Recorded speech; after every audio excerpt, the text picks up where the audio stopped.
Assalamualaikum warahmatullahi wabarakatuh. Perkenalkan, saya Aprilia Putri Anggraini dengan NIM 411211220. Pada kesempatan ini, saya akan mempresentasikan tugas besar 2 Bahasa Indonesia.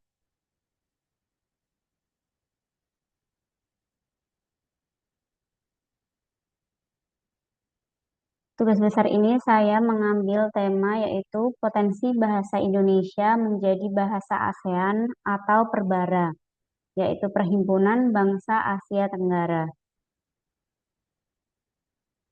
Didahului dengan pendahuluan yaitu bahasa Indonesia dengan lebih dari 270 juta penutur memiliki potensi besar untuk menjadi bahasa resmi ASEAN. Sebagai lingua franca di kawasan Asia Tenggara, bahasa Indonesia menawarkan keunggulan seperti sejarah interaksi lintas budaya, kemudian kemudahan belajar, fleksibilitas kosakata, dan statusnya yang netral. Langkah ini dapat mengangkat martabat bahasa sekaligus mencerminkan keberagaman identitas ASEAN. Namun, terdapat tantangan dalam implementasinya, yaitu yang didominasi bahasa Inggris dan kebutuhan dukungan politik dari negara anggota ASEAN. Strategi yang dapat diterapkan meliputi promosi budaya, diplomasi bahasa, serta peningkatan pendidikan bahasa Indonesia di negara-negara ASEAN. Alasan kenapa memilih topik ini yaitu karena relevansi regional ASEAN, kemudian signifikansi diplomatik, lalu ada peluang strategis untuk kontribusi di bidang akademis, khususnya di bidang pendidikan dan kebudayaan. Kemudian tinjauan pustaka. Tinjauan pustaka diawali dengan peran bahasa Indonesia yang memiliki potensi sebagai simbol persatuan ASEAN karena penggunaannya sebagai lingua franca di beberapa negara. Lalu kedudukan. Bahasa Indonesia memiliki kedudukan yang sama atau serumpun dengan bahasa Melayu yang sering digunakan pada masyarakat Malaysia, Brunei, dan Singapura. Digunakan dalam pertemuan internasional dan diakui fungsinya dalam diplomasi regional. Kemudian keunggulan bahasa Indonesia ini yaitu jumlah penutur yang signifikan, yaitu lebih dari 270 orang, 270 juta orang.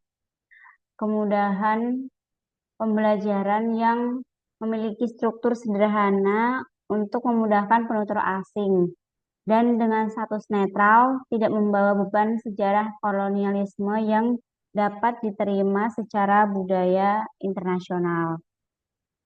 Kemudian tantangan. Tantangan yang dimiliki yaitu dominasi bahasa Inggris karena bahasa utama resmi di ASEAN yaitu bahasa Inggris. Lalu kurangnya promosi internasional yang mengakibatkan terbatasnya pengenalan bahasa Indonesia di luar negeri. Kemudian keberagaman budaya politik yang menjadi kebijakan bahasa nasional negara ASEAN dapat menjadi hambatan. Solusinya yaitu dengan kodifikasi atau pemekaran fungsi dan penyebarluasan norma bahasa Indonesia. Perencanaan dan evaluasi kebijakan secara berkelanjutan. Dikutip dari jurnal Jangga. Kemudian pembahasan masalah.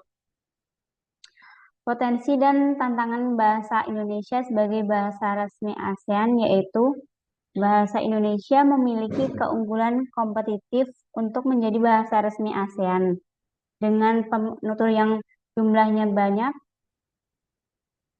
kesederhanaan tata bahasanya dan peran historis sebagai lingua franca di Asia Tenggara, kemudian dalam perdagangan dan pariwisata. Lalu, netralitas budaya dan fleksibilitas kosakata bahasa Indonesia menjadikannya alat pemersatu yang dapat diterima secara luas.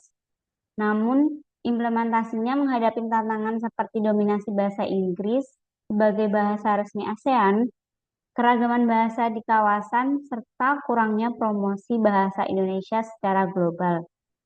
Strategi yang dapat dilakukan meliputi penguatan diplomasi kebahasaan, penggunaan bahasa Indonesia dalam forum ASEAN, kodifikasi istilah untuk berbagai bidang, dan pengembangan fungsi bahasa di sektor ilmiah, teknologi, dan diplomasi. Dengan dukungan kebijakan strategis dan promosi budaya, bahasa Indonesia pasti berpotensi menjadi simbol persatuan ASEAN yang mencerminkan identitas multikultural kawasan. Lalu dapat disimpulkan yaitu bahasa Indonesia memiliki potensi besar menjadi bahasa resmi ASEAN dengan jumlah penutur yang signifikan. Lalu kemiripan dengan bahasa Melayu serta sifat inklusif dan adaptif.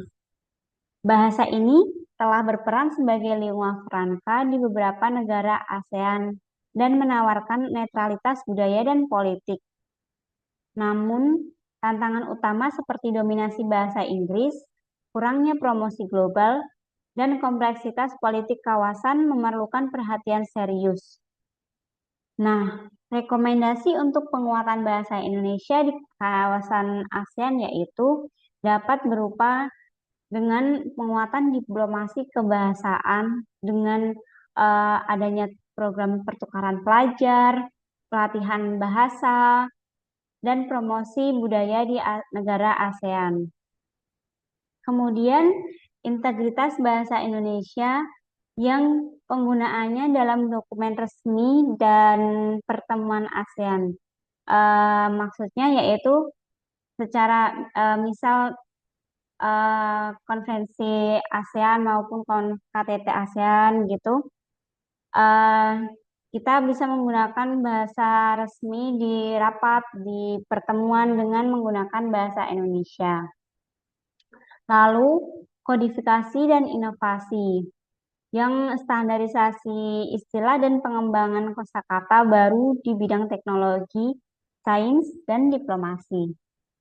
Kemudian, mempromosikan secara global untuk meningkatkan visibilitas bahasa Indonesia di dunia internasional melalui media pendidikan dan kebijakan budaya. Implementasi strategi ini akan menguatkan posisi bahasa Indonesia sebagai simbol persatuan ASEAN dan alat komunikasi regional yang efektif. Terima kasih. Sekian presentasi saya. Wassalamualaikum warahmatullahi wabarakatuh.